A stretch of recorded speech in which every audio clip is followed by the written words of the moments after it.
अजून सुद्धा गेल्या वर्षीचा पीक विमा या सरकारने दिला नाही। 31 तारखेला देतो, 15 तारखेला देतो, पुढच्या महिन्यात देतो।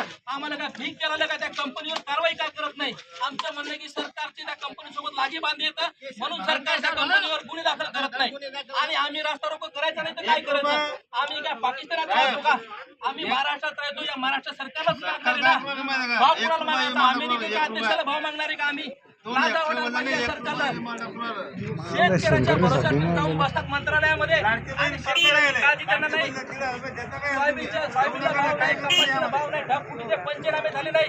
आमचं म्हणणं आहे की नुकसान भरपाई मिळाली नाही, अतिवृष्टीची नुकसान भरपाई मिळाली। हे काम शेतकऱ्याचे, शेतकऱ्यांनी जबाबदारी घेतली पाहिजे। शेतकरी सरकार हे अपयशी आहे म्हणून येणाऱ्या काळामध्ये शेतकरी धडा सुखकर राहणार नाहीत राज्य सरकारने।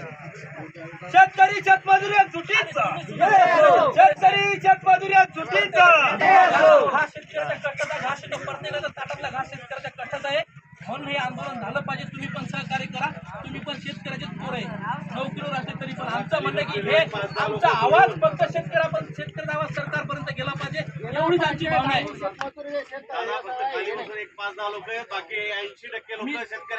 सगळे शेतकऱ्याच्या पिकाला आणलं जातात आणि आमचं म्हणणं आंदोलन नाही। आणि गावागावात सगळ्या महाराष्ट्रभर काल सगळ्या जिल्ह्यामध्ये जिल्हाधिकाऱ्यांना निवेदन देण्यात दिले। एकाही जिल्हाधिकाऱ्यांनी राज्य शासनाला कळवलं नाही। अहो राज्य शासनाला कळवायला पाहिजे की ते आंदोलन 3 दिवसापासून रविकांत तुपकर साहेब तिथं अन्नत्याग आंदोलन करून राहिले। आमचं म्हणणं की त्याची तब्येत खराब झाली तरी राज्य सरकार दखल घेत नाही, त्याच्यामध्ये राजकारण करून राहिलं की काय तर रविकांत तुपकरांना श्रेय भेटल। अरे आमचं म्हणणं की तुम्ही पैसे टाका, आम्ही आंदोलन करत नाही ना। तुम्ही गेल्या वर्षीचा पीक विमा अजून दिला नाही, शेतकऱ्याला नुकसान भरपाईची मदत दिली नाही।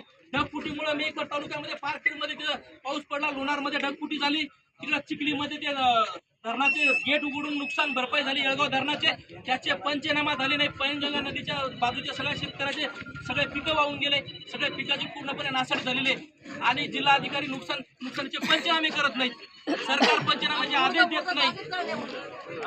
आमचं म्हणणं काय की सोयाबीनला भाव द्या, कर्जमुक्ती द्या, कपाशीला भाव द्या।